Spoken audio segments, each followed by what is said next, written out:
Our next guest is one of Australia's comedy legends. He's been serving up sophisticated satire for over 30 years. He's received accolades of every single kind and is still selling out shows all over the country. It gives me great pleasure to welcome to the show the lovely Mr. Rod Quantock. Hello, the lovely Mr. Tom. How are you? I'm very well. And that's all we got time for. There we go. By gee, the bearings on that are wonderful, aren't they? We greased it up in preparation. Oh, yeah, that's very nice. How are you? Are you well? Great table, too. Solid. You know this was actually double the length, and they just saw it. This was the size of a submarine when we first got is that right? You don't need a big table. You're an intimate person. It's too big as is, I think, it is. Absolutely. Firstly, how are you? Are you well? I'm very well. Yeah, You've been doing comedy for longer than I've been alive. Yes, I have. But I remember growing up and seeing a lot of your comedy stuff. Has comedy changed a lot since when you started? Oh, look at the difference now is people are interested in it. It's everywhere. I mean, it just sometimes not when we do it on this show. No, that's true. Yeah. But no, that's the difference. It's got an audience that wasn't there 30 or 40 years ago. They're out in the outer suburbs. They're 12 years old, and if it's on Channel 10, they drool. Yeah. Yeah. So that's the difference now. Comedy was, when I began it anyway, for the first 10 or 15 years, it was stuck in Fitzroy. And if you weren't willing to come into Fitzroy, which was a scary place then, you didn't see Australian comedy. It really wasn't on the television, and now it's everywhere. Yeah. Well, so how about personally? How about for you? Has your comedy changed a lot? Look, I'd like to say that I've evolved and grown and, broadened and become a more expansive... No, is the answer. It hasn't. No, the content changes, and because I think it's part of who I am anyway. I do a lot of political comedy, but the joy of political activist, many would call it. Oh yes, but you can do that too. But the good thing about political comedy is that the subjects change all the time.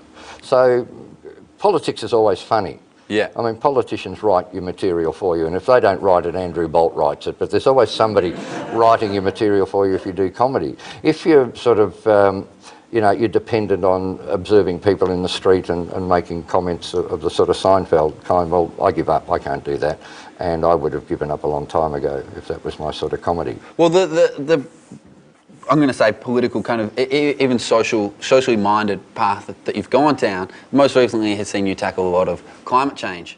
Yeah, no, that's all I do now. I don't talk about anything else. Just that. No, absolutely. It's. I mean, people don't understand, and there are 1,000 voices in the country trying to help people understand, but there are a million other voices, often funded by the coal and the fossil fuel industries, who are telling you that it's not happening.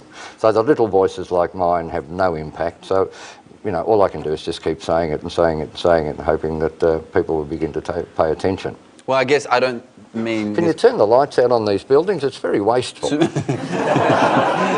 can probably kill them all. I reckon. No, just the ones in the background there, those multi-storey buildings. Well, I don't mean this question to sound the wrong way, but as you said, so many people don't care about climate change.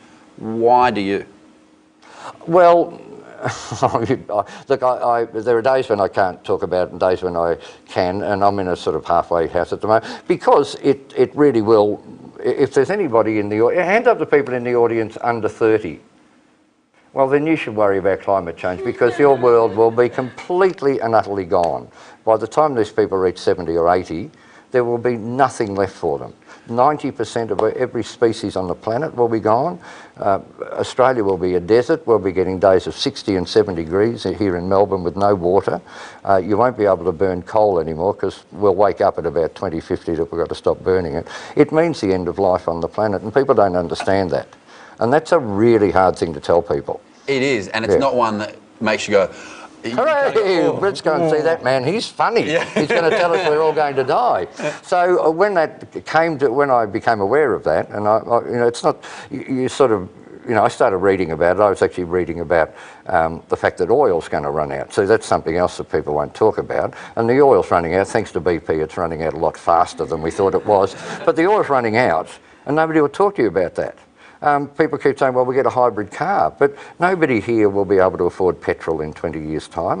There just won't be anything. And my shirt's made from oil, and the paint on this desk is made from oil, and half the bits and pieces in your camera are made from oil. Oil is everywhere. It's in shampoo. Chair, we actually put oil in that chair so it's spun. Ping pong balls. Did you know ping pong balls are made?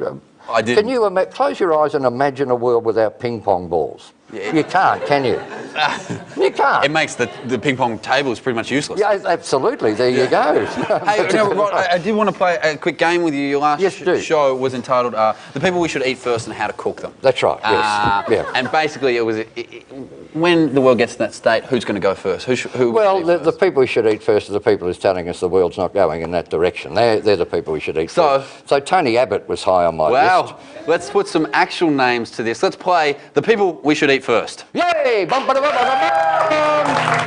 Oh, wow.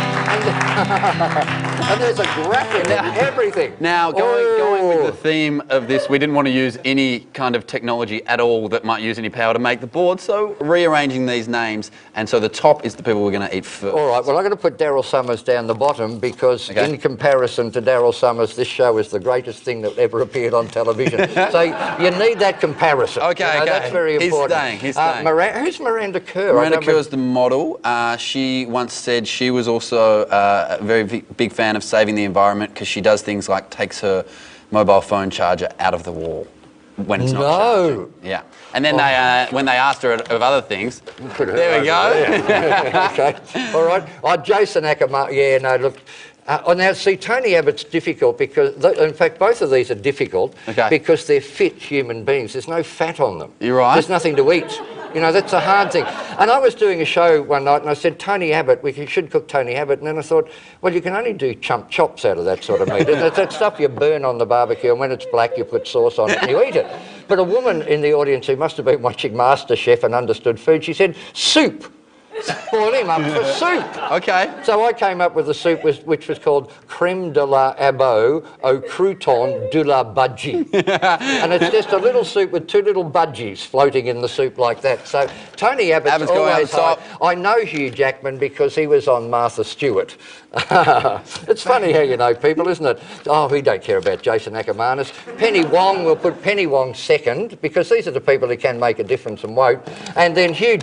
Oh, he's cute, isn't he? Hugh Jackman, there's room down below Miranda. Miranda Kerr. Oh, put him above... Oh, no, that's a little bit... No, put him on top of Miranda Kerr. Let's do that. She'll enjoy that, won't she? And we will get good money for that as well. She's not busy pulling out her phone charger. She can be pulling out something else. Ladies and gentlemen, please thank Rod Quantock. Good on you. Thanks, Tommy. Rod. Great. Thanks for having me.